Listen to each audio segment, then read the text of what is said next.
No Mercy. I mean, being real, even back in 2000, I thought the Titantrons and No Mercy looked like absolute shit.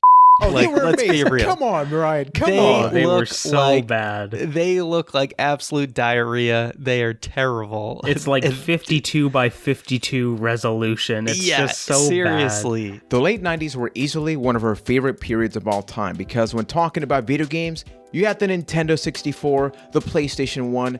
On the TV, you had many great shows on Nickelodeon. And then if you're wrestling fans like us, you had the infamous Monday Night Wars. You have WWF versus WCW, The Rock, Stone Cold, Goldberg, Sting, Hulk Hogan, all of those larger-than-life athletes, characters. But what if you condense them to a beautiful, sexy cartridge on the N64? Whether you like wrestling or not, I think we've all heard of, when you talk about the top 10 N64 games of all time, you have Conker's Bad Fur Day, Banjo, Super Mario, Super Smash Brothers. But then WWF No Mercy, which came out on November 17th, 2000, is easily regarded to be one of the not just best N64 games, but one of the best wrestling games of all time, to the point that people still play it to this day. So we thought, hey, this game came out 20 years ago. 20 years ago, people. And we're going to be talking about it right now in another exciting edition of A Cast of the Past, with a brand new episode available each and every Sunday with yours truly from Puerto Rico. My name is Juan Velas. Joining me from London, Ontario, we have Keith Hamilton. Now, Keith, in your case, what's your earliest memory with WWF No Mercy? I remember going to a Future Shop in Canada. That was like Canada's answer to Best Buy. And purchasing that game for about $100 when it first came out, because games were insanely expensive in Canada, and then just playing the heck out of it when I was around 10 years old when it came out, and having like all of my friends come over, because I was that guy of the friend group that had the copy of No Mercy, so everybody coming over and playing it. You were the cool one. I was the cool one, and this game is one of this is a significant part of my childhood and a game that I have a lot of reverence for. So I'm really excited to talk about it today. No, same thing here, man. And from Boston, Massachusetts, we have Ryan McNulty. Same thing. You've talked about this before, where you were a late bloomer when it comes to the WWF or wrestling as a whole. So what's your take on this game, especially because it came out in the year 2000? So 2000 is when I got into wrestling, so No Mercy kind of came out at the perfect time. And although it was a game I never owned, it's probably up there as when renting games was a thing. This was probably my most rented game ever. I rented it probably at least 3 times, maybe more. I don't really remember. And maybe I racked up enough rental fees that I could have bought it, but I don't think it was quite $100 like it was in Canada. But N64 games were definitely very pricey. I think they were around $60 or something like that. But yeah, I had a lot of great memories with this game, and wrestling games in general were just something, even before I liked wrestling, I enjoyed. So it really was kind of one of the catalysts that actually got me into wrestling, was how fun the games were. And No Mercy was definitely the game that hit right when I was actually interested in wrestling. And plus it being this great game then, it just really captured my interest. Same thing. I think my first real WWF game that I loved to play was Wrestlemania 2000, which came out in, just the year before, 1999. And like you, I owe wrestling video games to me getting involved into wrestling at all, like just really being a big fan of them, because my first game that I played that I loved was WCW versus NWO World Tour, and that one came out in 97. Oh, what a good game. Yeah, I love such that a great game. so much. Such an amazing game. Shout out to Joe Bruiser. You're oh my boy. My goodness. Such a good time, man. And I think this is our video game comfort food, right? We're just going to be geeking out, just celebrating or these incredible times. But I always remember people speaking so highly of WWF No Mercy. I had one of these friends that had the N64 with 4 controllers, and it was just super cool to go to his house, and he was so good at that game. We would do handicap matches, but he would always come out on top. And we have the story mode, so many of these incredible things. So I think that the best way that we can start this conversation is on the television, we had the Monday Night War. So it's WWF versus WCW. I think when it comes to wrestling video games, you had a kind of a similar war because you had different engines, right? So you had the games made by Acclaim, which had the games WWF Warzone, Attitude. Later on, we got the Ukes games with WWF SmackDown. And then we had these games that started out as WCW games, but then WWF bought the licensing, and each one played very different, right? Very, very different. So what's your take on this whole evolution? Is this the type of wrestling game that you were a big fan of in terms of gameplay mechanics, or did you guys also enjoy those Warzone and Attitude games, which had like a very deep and convoluted combo system? Almost too deep and convoluted. Yeah. I remember owning, because I, pun intended, did the world tour of N64 wrestling games, where I owned pretty much all of them at some point in time. And I started off with Warzone and Attitude. And I remember with Attitude specifically owning a strategy guide where I would have it like sitting beside me as I played the game and trying to learn these combos. Like I remember having to do like up, down, left, A, B, left, right, Z to just do a freaking choke slam with Kane, and they were overly convoluted. So I started off with those games, then I discovered things like Wrestlemania 2000 and eventually No Mercy, and I prefer this, the gameplay like night and day over stuff like that, because by comparison, No Mercy's gameplay is pretty simplistic, but it's one of those things where this engine is very like, it's easy to learn but difficult to master, because once you get into like all the finite things in the moveset and all the cool things you can do with the engine in the game, it becomes really, really complex. And it's one of those things that the more time you put into it, the more you get out of it as far as learning the gameplay. And I love these games so much for it. Yeah, I played a little bit of Warzone. I remember I had the demo disc for PlayStation that did have Warzone on it, and then a couple of friends also had the game.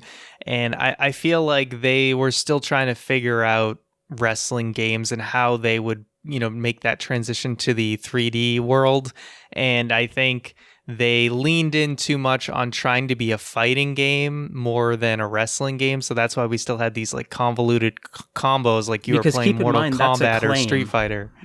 Like Acclaim is a fighting game studio trying to make these wrestling games. Yeah, and that makes perfect sense. So when games like Wrestlemania 2000 and No Mercy, as well as the SmackDown games came along, they felt much more like they kind of hit their stride on this is what a wrestling game should be. And those are kind of the series that we really saw take off. Nintendo ended up kind of going their way with wrestling games, and then PlayStation kind of had their set of exclusives kind of later on in the life cycle of these two systems that we went to go see happen through the next generation of consoles too. And if you think that I was joking about like Attitude's moveset, just out of curiosity, I looked up how to do a Stone Cold Stunner in that game on an N64 controller, and it is up, down, C left, down, C left, just to do a stunner. Wow. Okay, I'm just going to stick to suplexes. I remember one of the biggest complaints that I had about wrestling is that I didn't really understand it till like late into the Monday Night Wars. And I've mentioned before, I was a really big fan of WCW. But even going back to the Super Nintendo, so let's like just go back to the previous generation. I played I think it was a WWF Raw, the Wrestlemania, the arcade game, and I just did not understand what they were trying to be. And I think it wasn't up until this generation in '97 with World Tour that they realized, okay, wrestling games cannot be played as just straight up fighting games, because that's what they were trying to be. When you go back to WWF Raw, it's like there's a wrestling ring and what's happening, but really it's just a fighting game. Same thing with Wrestlemania, the arcade game, and WWF in your house. It's it looks like a wrestling show, right? The people look like themselves, but then the bell rings and it's just a fighting game, except not nearly as good. Although I know people love WWF WrestleFest, which I really didn't have too many experiences with. But my question, starting with Ryan, is considering that to this day, so for context, by the time that we're recording, something that strategically is happening, AW on November 10th is going to be announcing some kind of wrestling video game thing. But even when this new wrestling company was announced, the first thing people said is, hey, if you're going to make a game, don't complicate yourself. Take literally the same engine from WWF No Mercy, all these games, and make that. 20 years after the fact, Ryan, why do you think people still hold this game to such high regard? I think there's a lot that goes into it, and I would say that for me personally, the gameplay is not what keeps me coming back to this game, which is a little bit surprising because I know people love the gameplay, but in comparison to games that kind of came later, I am just not as high on the gameplay. What I think people love about No Mercy, aside from the gameplay, is really the story mode is pretty intricate, and that you don't just go for the championship once and that's the story. There's multiple branches, so it encourages you to play through it again and take a different route until you've completed it. There's a ton of unlockables, so you're encouraged to play through the modes and continue to earn up more cash to unlock tons and tons of different things, including characters and things like that. And then I think the big thing was the amount of customization that you could do with the wrestlers. I think that was a huge component of why people love this game.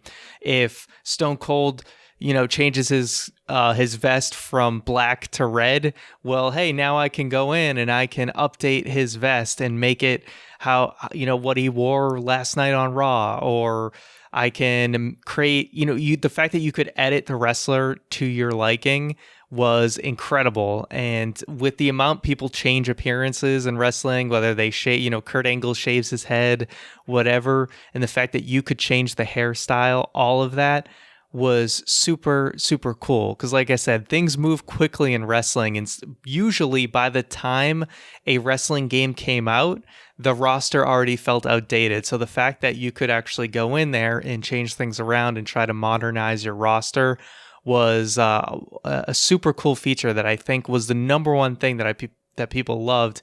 And also the fact that not only just changing their appearance, but you had 4 different costume variations that you could have for a character. So those were the big things on my end. The gameplay, I know Keith says he loves it. It doesn't hold up to me in the same way. I understand it. It's definitely deep. It's just not as fun for me. Back then I liked it, but I just don't like it as much today. I think it's a lot better than the current wrestling games, I will say, just because of that simplicity, because they really took it in a path that I don't 100% agree with just how complex and simulation they tried to make the new wrestling games. I think there's a lot to be said with how simple it is. Like, here's your strike button, here's your grapple button, you get 8 moves, and then depending on who you choose, you can do other things like springboards or more power moves or submission moves. I like that simple style of it, that more arcadey style. And Ryan, I think you nailed it pretty much perfectly about what makes this game great. And I think that it goes a long way as well that this game took place in one of the greatest generations and times in wrestling ever, in that Attitude Era. So you get to see this roster of superstars that if you watched wrestling back then, you remember so fondly. And the fact that they took the story mode, and I'm one of the people of the mind that think that No Mercy has the greatest story mode ever because of the branching paths and the different replayability options you have for every title there. But it also goes a long way the fact that most of the stories in that game are based off of WWE television storylines. They're not trying to build something from the ground up like they've done in other wrestling games. They've taken this thing that already works and they made it into a way that you can play along with some of your favorite things you see on TV. Now, not all of them work, and they are limited in some ways. Like, as an example, in the WWF's championship storyline, there's a path that if you win the Royal Rumble, then you go on, you're recreating the main event of WrestleMania 2000, the Fatal 4-Way that happened between The Rock, Triple H, Mick Foley, and The Big Show.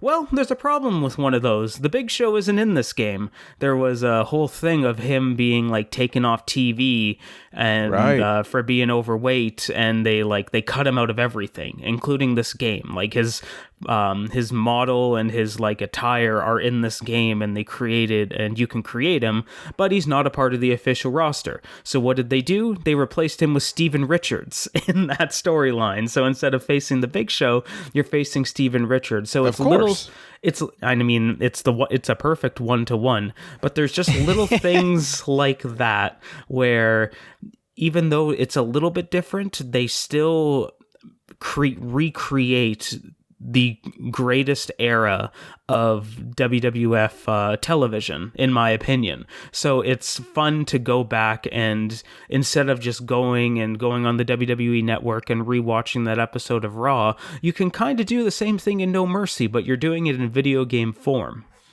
So I actually want to ask you, Keith, because I will say for sure No Mercy was the best wrestling game, best storyline that they did for a wrestling game on the Nintendo line, for sure, because after No Mercy, we get WrestleMania 18, which like they're not even trying in that game. That was basically like, let's put something on GameCube right away.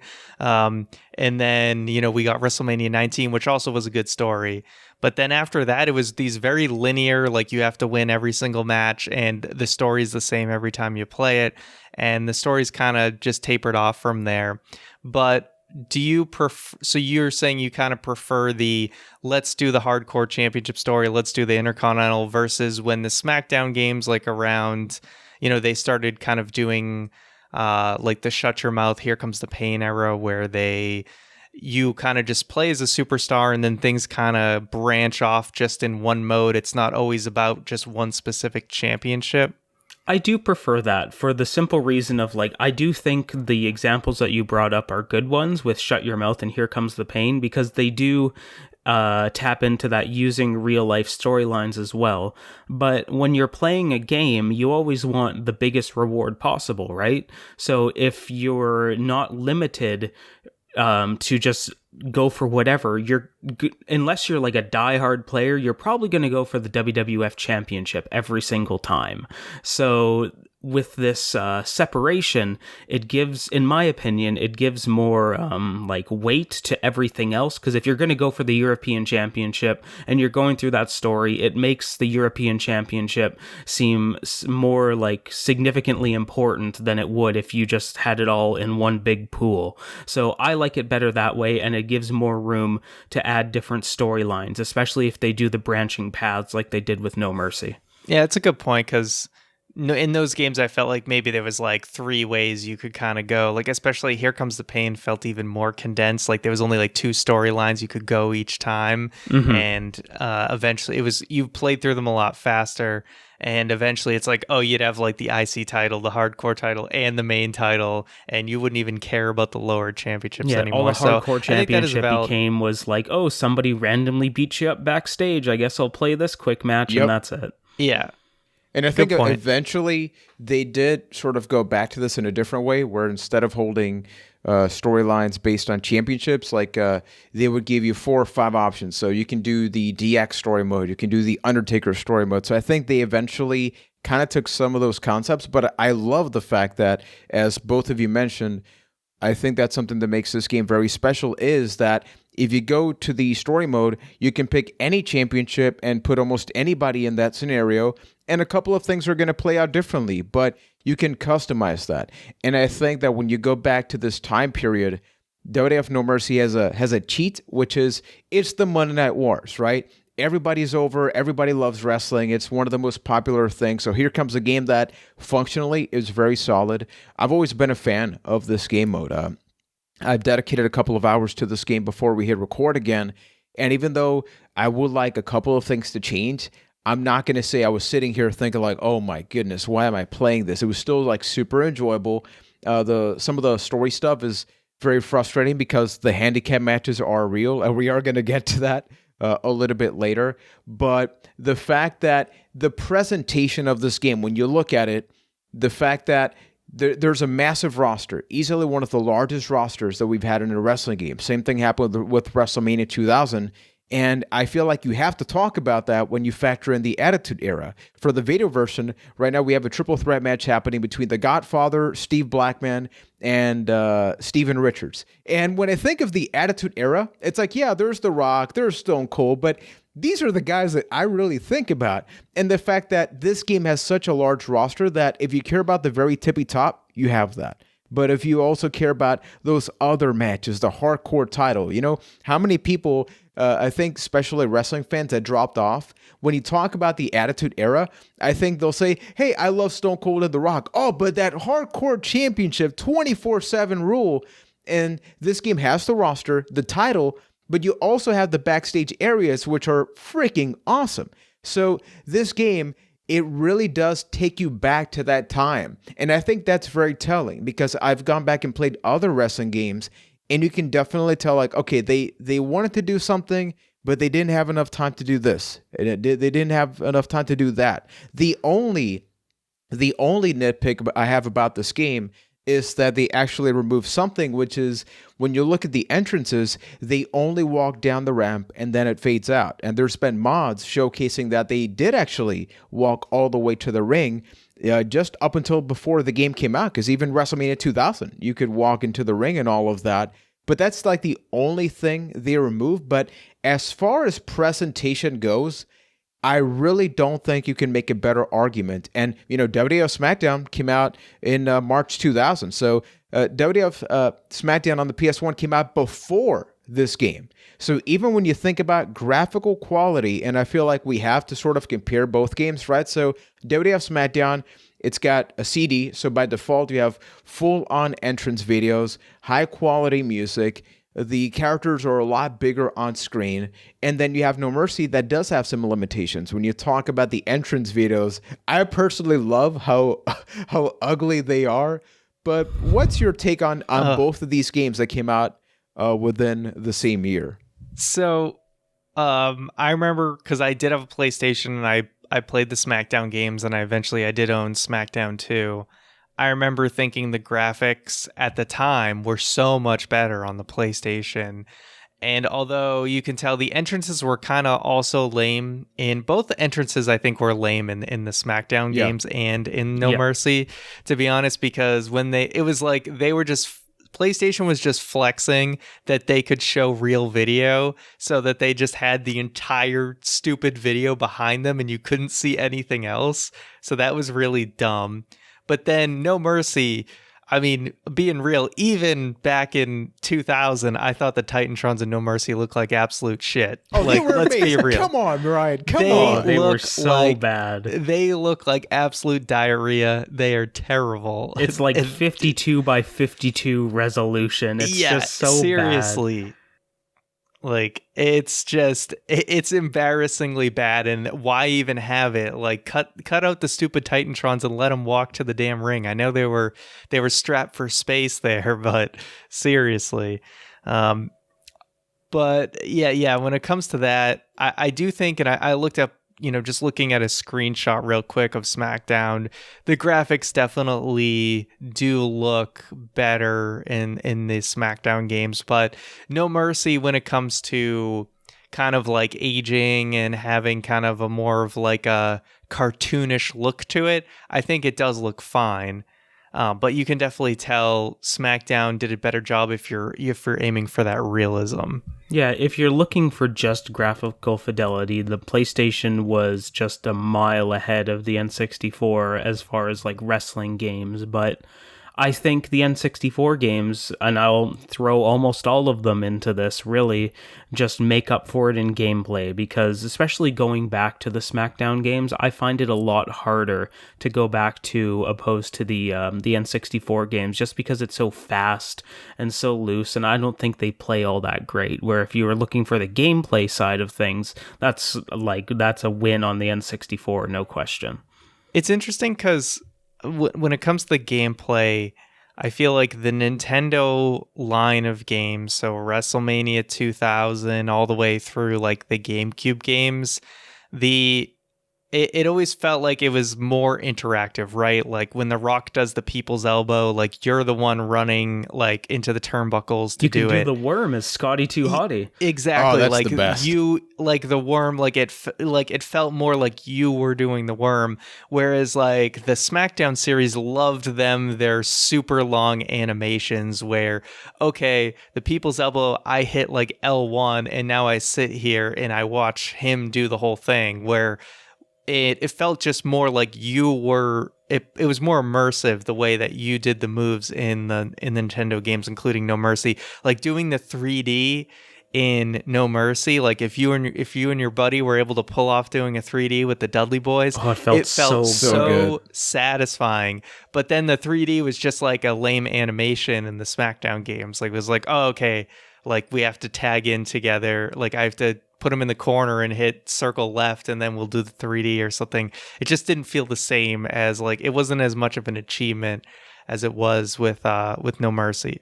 Yeah, that's kind of what I was alluding to when I meant the like simple to get into but complex gameplay of these games, because the more you play it, the more you learn about things like, oh, okay, you have to actually do the people's elbow as The Rock and run to both sides of the ring and then hit the elbow. Like that is so much more rewarding than just hitting a button and watching the animation play out in a SmackDown game, as an example. Though, because to be fair, his elbow pad came off in the SmackDown That is true. games. Ooh, You know, look out, that is pretty cool, yeah. Especially on that PS1. Look out, I world. was amazed by that. Mm-hmm. Yeah. But there's an element of failure to it where it adds a little more weight to it and makes it feel so much better. Like you can do the worm as Scotty Too Hottie. It takes like a solid 30 seconds, and you really need to commit to it, or you can lose a match because of it. But you feel so good afterwards. But God, man. when you he know, that hits chop to the when neck. he hits that chop, and then the whole chop guy to the just neck, flails. it doesn't hurt as much unless he does the dance move beforehand. Exactly. It's the build true. up. It's the build up. It's like how the Rock Spinebuster is one of the most powerful moves in wrestling because it knocks the guy out for him to do the entire For like people's 30 elbow. minutes. Yeah. I think that for me, what really makes this game so amazing, and not just this game, this goes all the way back to World Tour, Revenge, WrestleMania 2000, is that the SmackDown games are lightning quick. I've gone back and played 1 and 2 a couple of times, and even though I love 2, wow, it's like a Super Saiyan battle. I mean, like Tombstone Piledriver, you get up immediately, you do 4 DDTs. Like those people do not stay down for 2 seconds, but this game's a lot more. To be fair, nobody sells shit in No Mercy either. I mean, that's true, but at least the actual animation of the moves is slow enough. The animations are better. Yeah, sure. you can go and make that process, but then here's where it just gets that much better. The fact that this is such a simple gameplay mechanic, and I feel like when people talk about this game all the way to Def Jam Vendetta as far as why they love these games, it's something as simple as you can hit the strike button and you'll do standard strike, but you hold that freaking button and he does a stronger attack. And that's the satisfaction that I think most people love. You can tap the grapple button and he'll do a simple grapple, and you have, all of the directions and each one does a different move, but you hold that grapple button and he'll unleash another thing. When you get the special, as you build up that meter, for those that don't know with this game, the better you do, you get an attitude meter that continues to fill up. It's like that momentum. But then you got to hit the taunt. And when you hit that, it's like, oh my goodness, you have a limited time period to hit unlimited specials. But then you have to do a hard grapple and then actually flick the analog stick again to hit the move. And that process is so satisfying, as opposed to the SmackDown games that, oh, I have a special and I can hit that whenever. And then you kind of just hit L1 and then you watch that unfold. Do you guys think that those little gameplay mechanics? I was impressed earlier that I remembered it was L. It used to be L1 to do a special and not triangle or whatever it is now. Oh yeah. I mean, it changes every single time, right? But generally speaking, yeah, the early games it was L1 for sure. So what's your guys' take on those little gameplay mechanics? Do you think that's when people think about No Mercy? Do you think that's really what they refer to? I think so, because even pitting it against modern wrestling games, it's just something that's gotten so much more complex. Like in No Mercy, to use the grapple example, you have your A grapples, you have your B grapples, and then you have your strong A grapples and your strong B grapples. In like the later SmackDown games, it's like, okay, now you have modifiers if you hold L1, and then everything does something in a different direction. Like even though your moveset isn't as elaborate, it's easier to remember and memorize. Like, oh, if you like having like a bit of like, if I'm a person that when I play wrestling games, I don't like to spam the same move over and over. And if I know, okay, if I hit right A, I'll do the suplex. Well, then I know not to hit right A again and then just do suplex over and over again. It's something that I can manage in my head and actually remember what every button does. And I appreciate that. I did find myself kind of hitting the same moves over and over again by accident. Like I'd hit A right and it would be a snapmare, and then A left is also a snapmare. So some of that did feel a little repetitive. What I'll say is, I think again with the N64 4 controllers, this was an amazing party game, and that is where it was its most fun. I think playing the computer can sometimes be really frustrating and just not as fun. And sometimes it feels like you're not rewarded as much as you should be for the moves that you do. Like sometimes like you'll hit a few moves in a row and then they knock you down once, do a suplex, and all of a sudden your momentum is like completely in the crapper. And you're like, what the heck? I was just, leading. I was just getting all my moves in, and why am I down so much? It can feel a little unfair sometimes. And also another nitpick of just, it does feel weird to, and this is probably more just kind of going back, but the fact that you have to use the D-pad, I really wish we could have used the analog stick, or there was some way to adjust the controls a little bit, but it's probably just due to the sheer amount of buttons that were needed, because the analog stick is actually used for taunts. But it just did feel a little bit off. But I know during this era, like D-pad was still a very standard thing. Yeah, at least in my case, I really enjoy the mechanics and the way that the actual N64 controller feels, because that's another thing that we got to bring up, right? When you talk about different games, but then you get to N64, there is the whole concept of, well, how does this game actually play, and does it really put the N64 controller to good use? But I really like the fact that when you hold the analog stick, if you flick it down, he'll do like the down taunt, right? And there's just something insanely satisfying that, as I mentioned, when you build up the special meter, you flick that bad boy, it's like, oh yeah, he does a different taunt, so things are about to go down. Is there any other N64 game besides this and probably WrestleMania 2000 where your right hand is the one that moves to go to the analog, like to the joystick rather? Wow, like that's what a other question. Point. Never what really other thought game about do you that. do? Because normally everyone, you're using the joystick with your left hand, right? So what other game has you motion your right hand to go to the joystick? Huh. Is there like a fishing game or something? Yeah, we got to know everybody listening. Let us know. No Mercy Yeah. is the greatest game of all time. It uses that right hand. No Mercy changed the way we see N64 controllers, people. By the way, before we keep going, forgot to bring it up at the beginning. If you would enjoy this conversation, please consider leaving that a 5-star review. And on our Discord channel, which is a castofthepast.com/Discord, we actually have a wrestling channel. So this is like the best of both worlds. It's a video game conversation, but it is also a conversation about data professional wrestling. And as we keep talking about this game, I think another key factor with any wrestling game, especially I feel like when we went to the SmackDown versus Raw games, it's like, which are the new match types? I remember they eventually added, was in Was it in Here Comes the Pain that they added the Elimination Chamber? Was that when it first happened? Yes. Or was that? It was Hell in a Cell in SmackDown 2 and Elimination Chamber in Here Comes the Pain.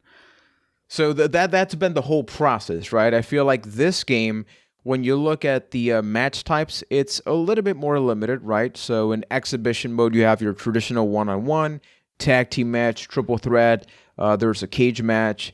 You also have the Royal Rumble, which takes forever, and we'll get to that as well. You have King of the Ring, which really is just a tournament mode. There's the ladder match, the Iron Man match. What's your take going back to this now that we've sort of been spoiled by so many different match types that we don't necessarily see here? Do you think that the gameplay is good enough that it stood on its own, or would you have liked to see something, especially back in the day as we played this? I think because the core of this game is so solid that it's okay that there's not a lot, because to be real, the worst parts of this game are the gimmick matches, like the cage match and the ladder match. I hate them so much in this game. I would prefer to play like a one-on-one match every time. So if they just would have added more of it, I think it would have been more bad. And it's another thing that with the current wrestling games, there's just so much choice that you're just left there going like, oh, I don't know, I guess I'll do a street fight this time. Sure, why not? And then you're just kind of doing it for the sake of doing it, where, okay, you're going to do a one-on-one match in No Mercy. The game is fun enough that is enough to keep you going. Yeah, I think the bells and whistles were definitely in the SmackDown series. I know SmackDown 2 added Hell in a Cell, which was hot garbage, and then they added, like, they had casket matches and stuff, which were also garbage. That amazing casket, weighed like 2 ounces. Yeah, they were just there to be there, and they weren't really that good, where it's like, it's more about the core gameplay. If the core gameplay is good, then it doesn't matter. I mean, you can look at a game like WWE All-Stars, right? It had amazing gameplay, and it barely had any modes, but the amazing gameplay just carried it and made that game worthwhile. It would have been so much better if they did have more modes, but the fact that the gameplay was as fun as it was meant you didn't really care that it was missing some of the other modes. Yeah, for me, I think that in this case, maybe it lacked in technical match types, but going back to the hardcore stuff, the fact that if you turned on the hardcore match, you could, while you're in the ring, you could actually drag the guy to the backstage area, and you don't have just like 2 or 3 areas. Each one is like fairly unique. You have a whole lot of tables in the back. You have the bar area, easily one of my favorite areas. Rapid fire, which one's your favorite? It would have to be the bar, followed by the locker room. I just love, like, there's something about... Yeah, the bar was really cool. Yep, I'm with you. The bar is the best one by a mile. You go on top of a freaking pool table and rock bottom somebody through... I mean, come on. That is the definition of satisfaction, right? Stunner through a table. Best move ever. I mean, you can't do that. You can't do that. The logic, is it there? No, but we are talking about professional wrestling. The other thing that I feel we have to mention, and Ryan, you touched up on this part a little bit, is that with these games, you can update the rosters, which is, it's so weird to see that this is a thing now, when I want to say it took the SmackDown games like, 10 years to get to that point, give or take? Took like the PlayStation 3, Xbox 360 era. And even the first game later into that era. And even in the first game, you could only change the colors. It wasn't even actually change the costumes. Going back in this game and appreciating not just the fact that you could do that, you couldn't modify the movesets for the actual wrestlers. You could copy them and then modify those, but the wrestlers, you can change the whole costume. You want to make Stone Cold look like Cactus Jack or Dude Love? You can make that happen. But then when you talk about the actual create a wrestler mode, I mean, holy crap, you have so much stuff. So talk to me about the overall creation suite in this game and why you think it's so special. For the exact reason that you said, there's just so much to do. There's so many different varieties of wrestlers that you can create, and because the graphic fidelity wasn't there, you could make people kinda close enough resemble what they were if they were like Kevin Nash or another wrestler outside of the WWF that weren't included in this game, you could make them close enough and add them into this game. Or because some of the creation suites got so out there, you could create these like really like, especially to our demographic when we played it as kids, like these really out there, over the top created wrestlers that you could throw into the game. And that's just on the appearance side. And the move sets in this game are just like, it is so much more in depth than it needs to be with how much different moves or how many different moves they added into this game. Like you could easily spend an hour just going through somebody's move set and adding everything and then going back and being like, oh, okay, well, I don't really like that one, so let's change this up. And being able to choose your guy's finisher, and you could see there the love that let me try that again. The developer has for this game, because there's so many moves that you would never see inside the WWF that are inside this game, a la the Burning Hammer, which is one of the coolest moves ever. Yeah, I appreciate, like Keith said, because graphically it was more simple and kind of, you would just pick like a face to have for a wrestler. It did make it easier.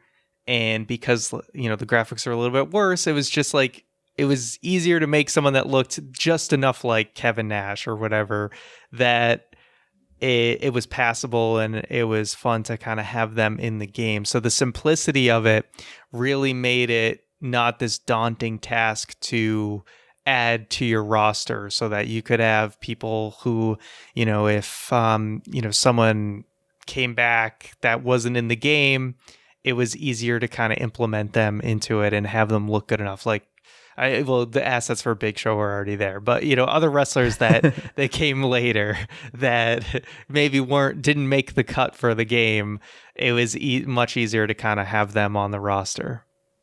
One part of this game that's still just insane to me today, and I don't really quite know why, is okay. So visually speaking, the faces, they barely animate, right? They're not exactly great to look at, but the animation in this game is not just great for the N64.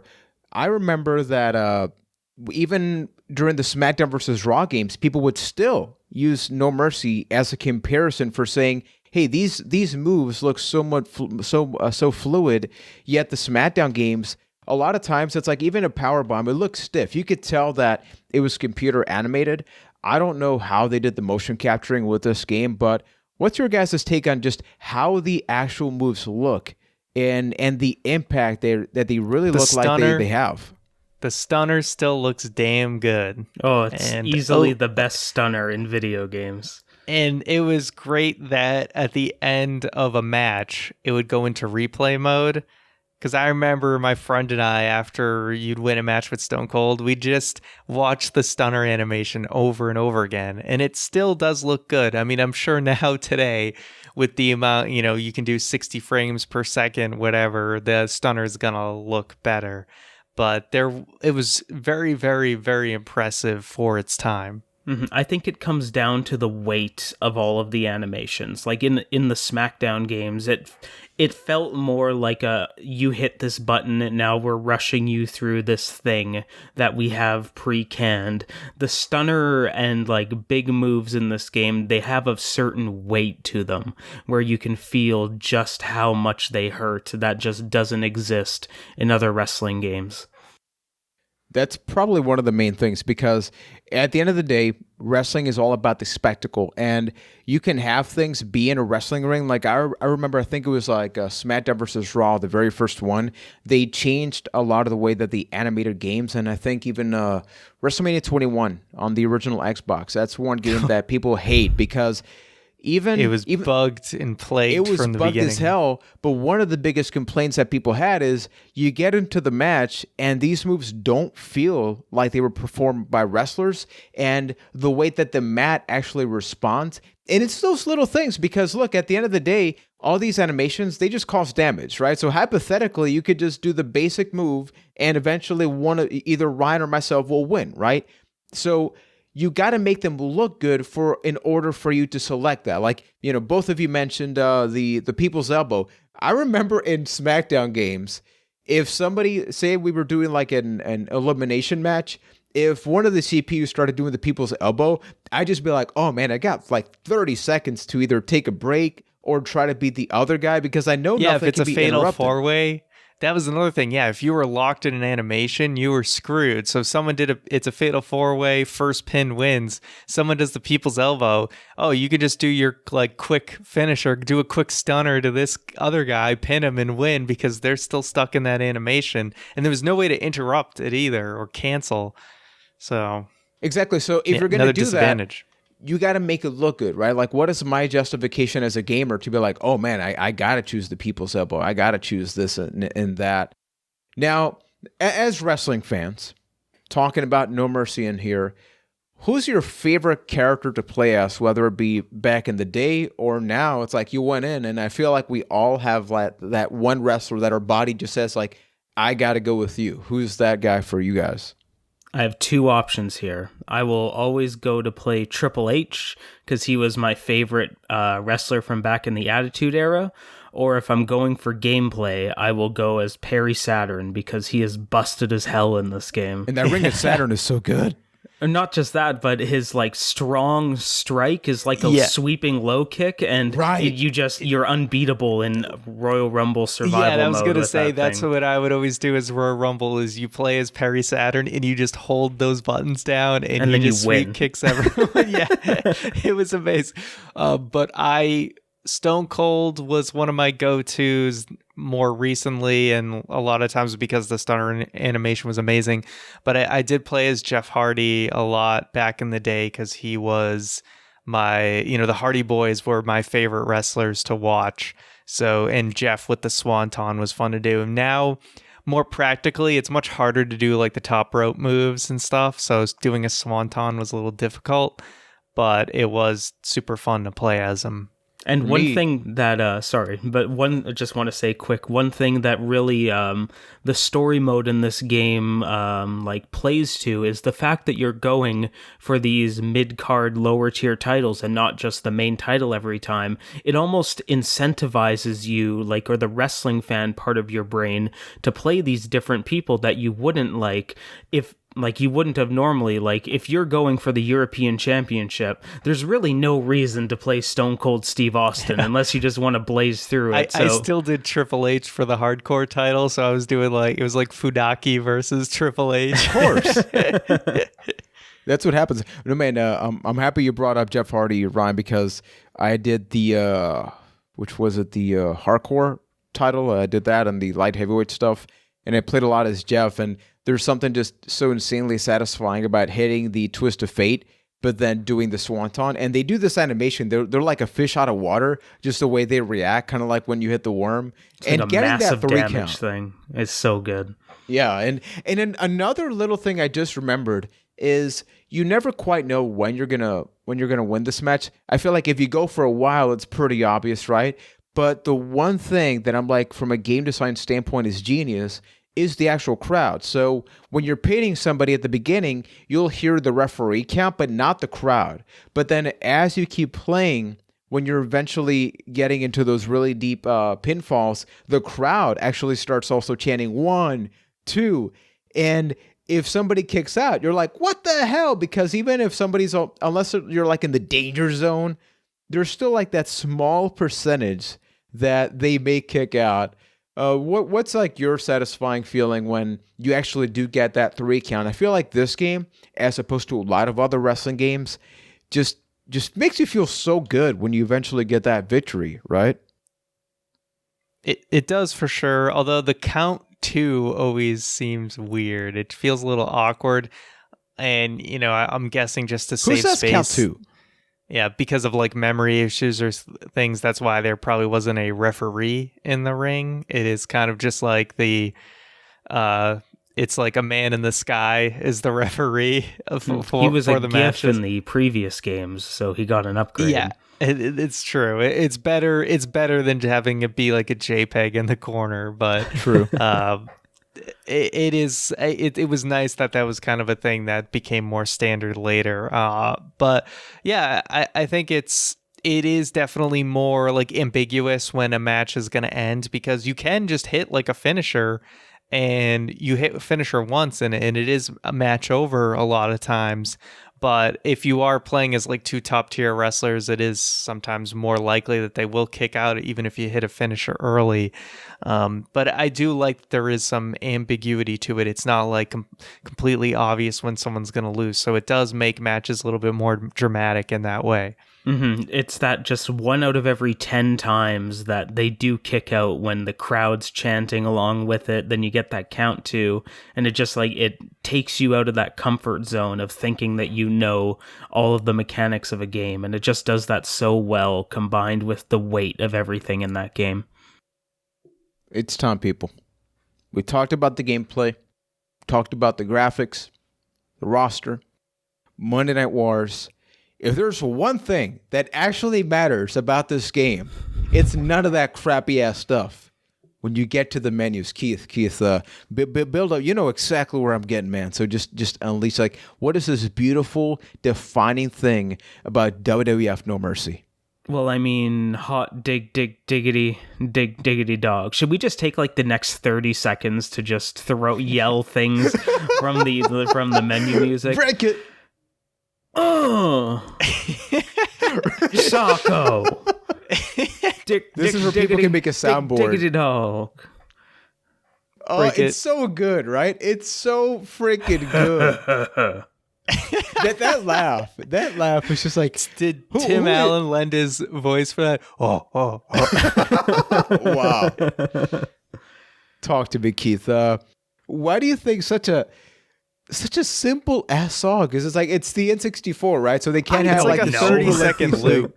I don't know what makes it as good as it is. Like, it's really stupid. If you really like, it's not something like, oh, I'm gonna go on Spotify and listen to the No Mercy theme music. But when you're sitting on that menu, it's just it's perfect. And I can't describe to you why it's as perfect as it is, but that is where that piece of music belongs, and it will live there in infamy until the end times. I think it's partially because when you first go in, you only kind of hear the bass, but then as you keep hitting the different options, you get another layer of music and another dynamic, right? That is cool, yeah. Depending on which mode you're in, it adds like a different element to the song. And then when you hit that match, there's like a hard punch that comes into it. It's just so good. So now... Oh my goodness. Keith loves God, that so too much. Close. He kicked out. I feel like the two most memorable video game mania music for me is that and the Marvel vs. Capcom 2 Want to Take You for a Ride. I feel like those two are just like neck and neck for me, which like super short, kind of like not great, but they just work so well, right? Yeah, so for good. The complete opposite reasons. I would also like to throw into contention the menu music from the original Street Fighter IV, Indestructible. It is so good. Okay. It is better than Take You for a Ride, and I will fight you about that. Yeah. People. So now we get to like a very scary or sad part, because eventually we stop getting wrestling games by and I say this in quotes because this was technically one of the last wrestling games to use this for a while. Eventually, WCW was actually going to have a new wrestling game coming out, and it was going to be using some of this stuff. We know WCW went out of business, and the company that worked on this game, which is Aki, they're actually no longer in service. They eventually changed their name a couple of years ago. We got a game called Def Jam Vendetta, which is essentially a sequel to this game, but on the PlayStation 2, on the original Xbox, and the GameCube. And also, Keith, to throw in there quick, there was supposed to be a WWF sequel to this game called WWF Backlash. I was about to bring that up. Right. Right. And then it fell into development abyss and never came out. And then that is what became Def Jam Vendetta once they lost the WWF license and moved it to the Def Jam Records license. So there's a little bit of that in there. But yeah, the spiritual sequel to this game became the first Def Jam Vendetta game. They slowly moved away from it more and more, but I love that game so much, and it's pretty much for all the reasons that we've described when talking about No Mercy. Like, when you're talking to 13, 14-year-old Keith Hamilton, you have wrestling and rap. You're like talking to angry white boy as much as you could, and it just spoke to me so much. It was amazing. And then we eventually, on the GameCube, we got WrestleMania 18, which was weird because it was basically a SmackDown game on the GameCube with a whole lot of stuff stripped down. So it was like one of the worst versions of the SmackDown games. So 18, I own that game, and I think it was I like wouldn't a call it more of hybrid. I wouldn't call it, actually, I would more call it like just the building blocks for WrestleMania 19 and beyond, because it actually had a very, very similar play style to the WrestleMania 19 and Day of Reckoning series. It was just basically like they built the gameplay and then that was it. You had a gameplay and you had a roster. There was like legitimately no story mode. It was play this match, then play this match. There was like zero story. Yeah. And so it was just like I said, they just had to get something on the system. They probably just had some obligation, and but whatever it was, like the gameplay was actually pretty solid. It was just nothing else existed for that. Like there was just nothing else going on with that game. And obviously WrestleMania 19 came after, and it's up there. And, we did a list back in the day. It's one of our top wrestling games ever. So that they went on to make much, much better wrestling games out of that kind of engine and play style. So it never quite captured, they never hit the same popularity as No Mercy. And I think for a lot of reasons, just in terms of like, customization and story mode depth, and, wrestling just kind of falling out of favor after the kind of this period. But I do think they, it had a solid path after, leading in the GameCube era.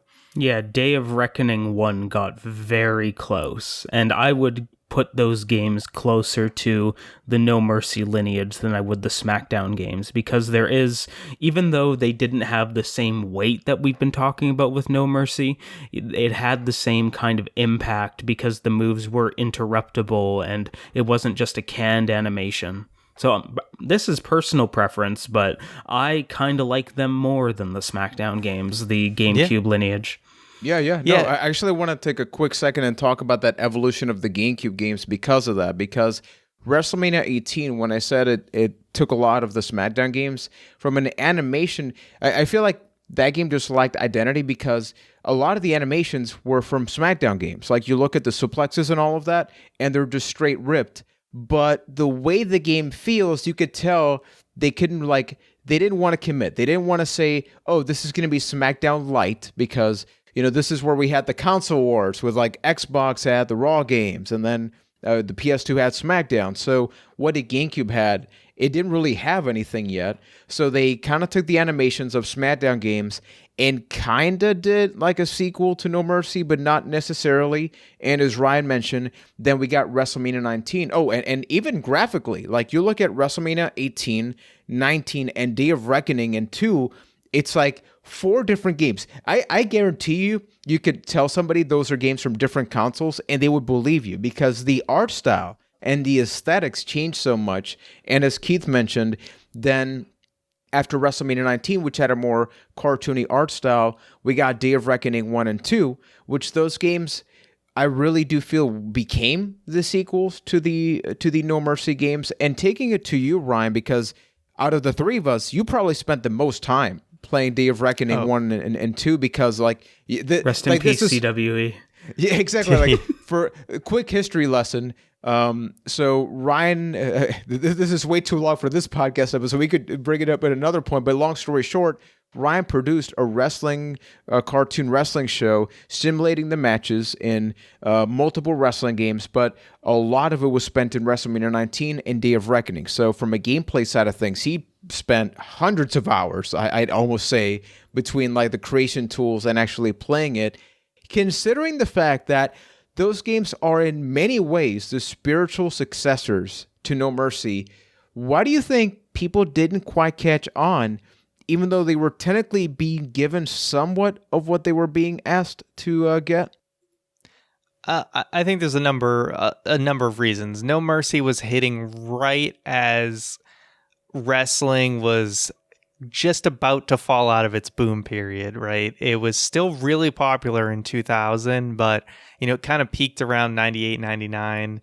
And 4 months from there, because if we're going to call WrestleMania 17 the end of the boom, or it happened like 4 months after November 17th, 2000. And a lot of people were still really into the games in N64 and everything. And then, so GameCube comes along, and it is the worst selling of the three consoles, and just didn't have the same popularity as the PlayStation did. And that's really what it comes down to, because I do think that the gameplay of Day of Reckoning and I would say Day of Reckoning. Day of Reckoning 2, the stamina system kind of hurt it a little bit. So I would say Day of Reckoning is still up there. When you look purely from a gameplay standpoint, Day of Reckoning is still up there as some of the best wrestling gameplay ever made for any game.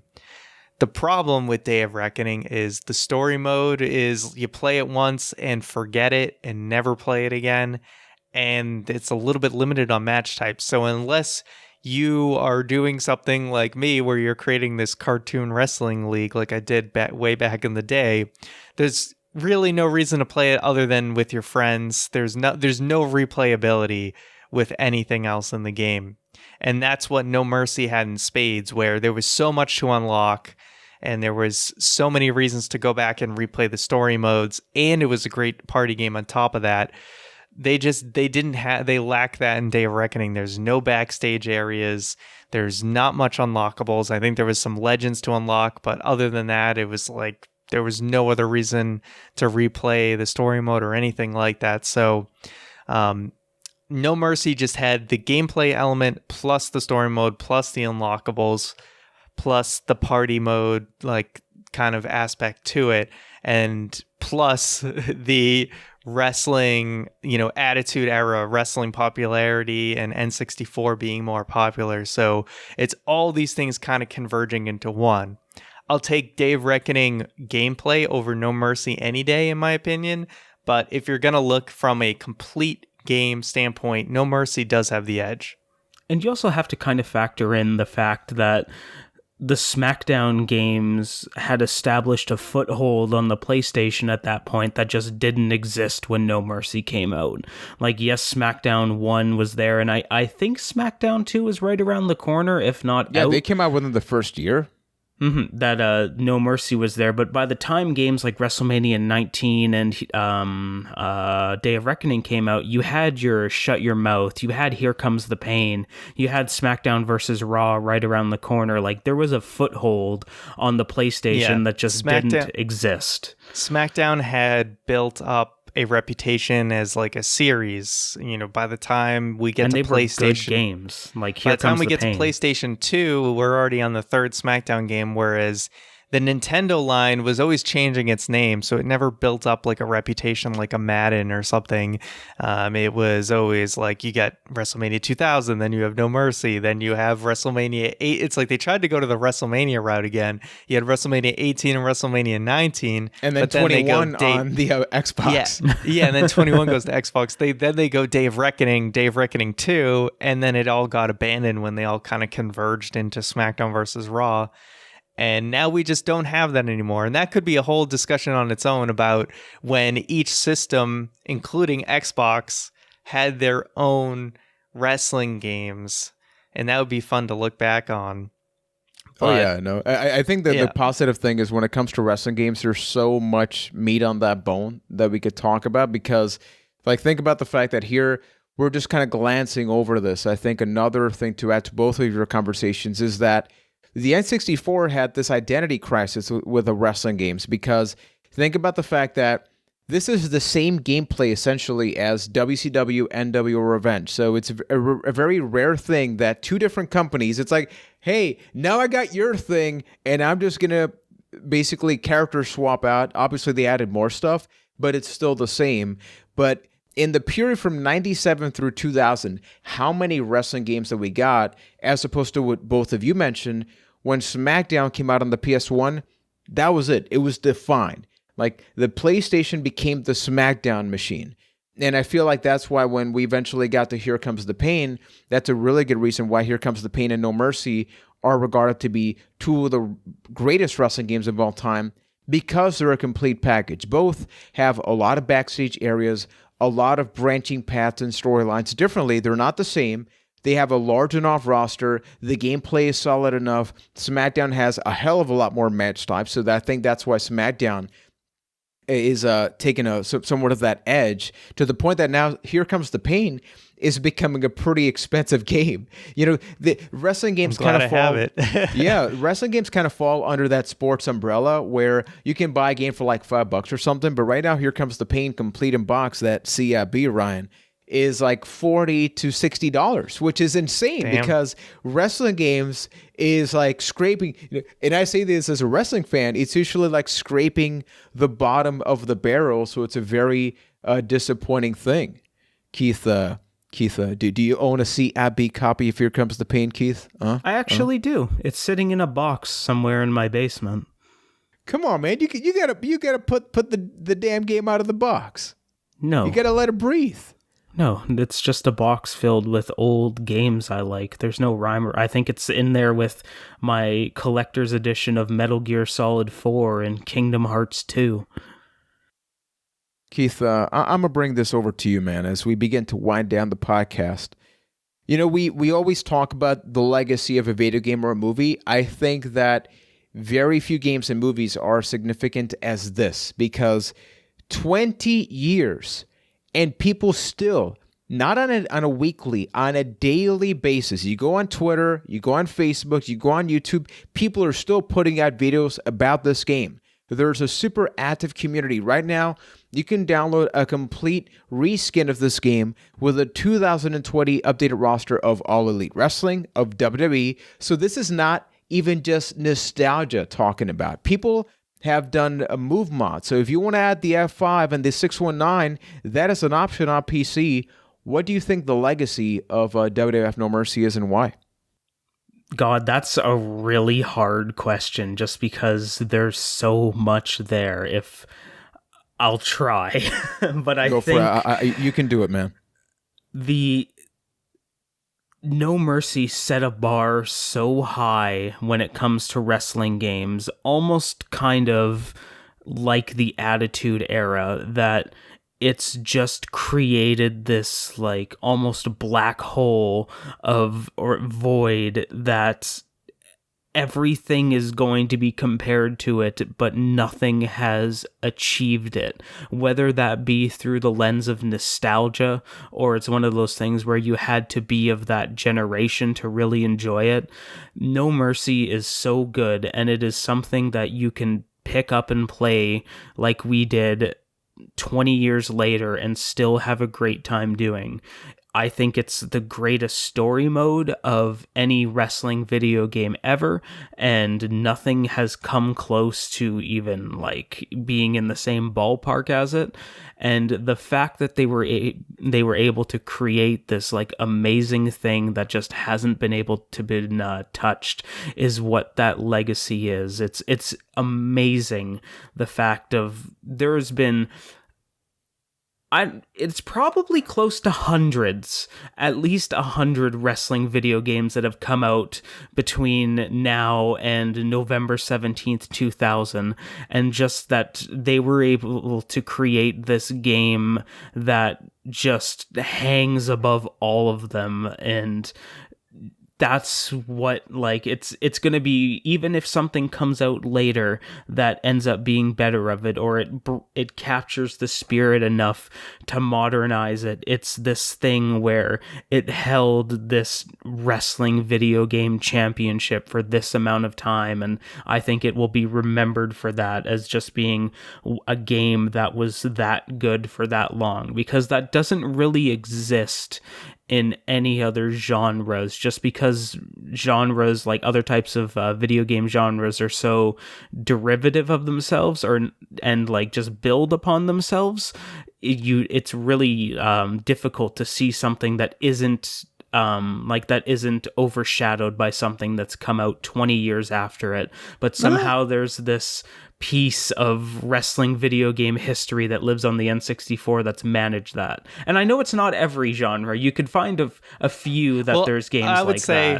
I would say too, there's probably a similar one, and I hope I'm calling out the right one, but I believe it's NFL 2K5 is up there, as it's regarded as one of the best football games ever made. And it was kind of right before Madden just took was the sole person for the sole developers of NFL games. Mm-hmm. And there's still stuff and details in 2K5 that Madden has never been able to replicate the detail. And I actually think there's an NCAA game on PS3. So it's very $80 or something. Yeah, it's very similar to No Mercy, where people will do a mod with like modern NFL rosters and everything. It's amazing. Yeah, so it is one of those very similar situations where they hit lightning in a bottle with this game, and then Madden takes over, and they just they crap out a game every year, and people are unsatisfied, and it just continues to become a bigger and bigger problem. And we're kind of seeing a similar thing with WWE in their situation with their games. So I'd say it's a very, very similar situation. No, and something worth bringing up there, this year that we were recording this episode, they had to cancel the wrestling game from this year because of consumer criticism and just saying, we are tired of that. So because last year was so bad, it was like a half-developed game. Yeah, the state of WWE games is just, it's at an all-time low right now.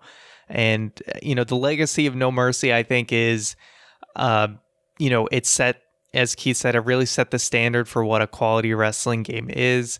And we really haven't gotten something that really hits all the it checks all the boxes. Like I said, I think the GameCube line of wrestling games took the gameplay to the next level, but it never took the story mode or unlockables or anything else like that to the next level. It only focused on the gameplay. And then that died after the GameCube era. And we've kind of been in the SmackDown versus Raw era. And we did see, WWE 2K14, me and Juan are huge fans of that game. And I think that was the that is the SmackDown series line. And that is where it peaked. And it's really only been downhill after that. And, that's different. It's good in its own ways. And it took a lot of, it's not necessarily things from No Mercy, but except for maybe the customization and things like that. But that is really kind of the other side of things and where that era kind of peaked. And now we're just in a really sad state post then. But No Mercy, I think, is fondly remembered just because it checked all the boxes in terms of, creating a satisfying wrestling game. As I mentioned at the beginning of this episode, to me, wrestling games are a video game comfort food. Ryan and I have stopped watching WWE for a long time. Keith and I watch a lot of All Elite Wrestling, but I still go back and play WWE games. Like whenever I have a really bad work day or something, I'll just pop in WWE 12, 13, 14, Shut Your Mouth, and I still enjoy playing those games. But ideally, I would like a future game, even if I don't watch the product and I have no idea who the hell like this character is, right? Wrestling games are freaking fun. So I think at some point we'll do some kind of episode, whether it be reacting to the announcement of the All Elite Wrestling game or once that game eventually comes out. There's a Retromania, I'm probably going to get the name wrong, which is a take on WWF WrestleFest. there's another wrestling game coming out, which is a 3D one. Not a lot of gameplays out there of it, but it's using a lot of top indie talent. Thing is, this will not be the first time that a company says, hey, we're going to take No Mercy, which you loved, and we're going to make a new wrestling game, because there's been like 10 of those, and none of them either end up coming out, or they come out and they kind of suck, because some of them have actually come out. And we know that there's Fire Pro, there's other wrestling games, so we're not saying that bad wrestling games are the only thing coming out now. It's just that this branch of wrestling video game is no longer really a thing. But maybe, by 2021, we'll have to wait and see what AEW does, what WWE does with the next generation. So everybody, please let us know what's your thought on WWF No Mercy, the N64 generation, the Aki Corporation generation of wrestling games. I think that for me, the legacy of No Mercy is a time capsule of wrestling. I think if a game is able to encapsulate everything that wrestling entailed around that time, there even in the story mode, there are certain lines that I'm like, oh, that would not be part of a wrestling game now or almost any other game. They use some questionable word choices. Yeah, but it's a testament of its time. So please let us know on the comments on the YouTube version. You can send us a tweet, a cast of the past on the Twitter. Or, as I mentioned, you can join our Discord over at acastofthepast.com/Discord. As we wind down the year, we're getting ready for 2021, talking about what we may be covering there. So you can send us an email to acastofthepast@gmail.com for any suggestions, ideas. We really love working on this podcast, talking about wrestling, talking about video games, and we were able to do all three on one on a cast. Yeah. To the past. See, Keith is like, oh, you were doing a thing there, but then it's like, uh-oh. Nothing stops the outro, baby. It's like a train. You just can't take it off the track. You gotta, it's like, it's in the contract, Keith. Otherwise, we'll sue your ass.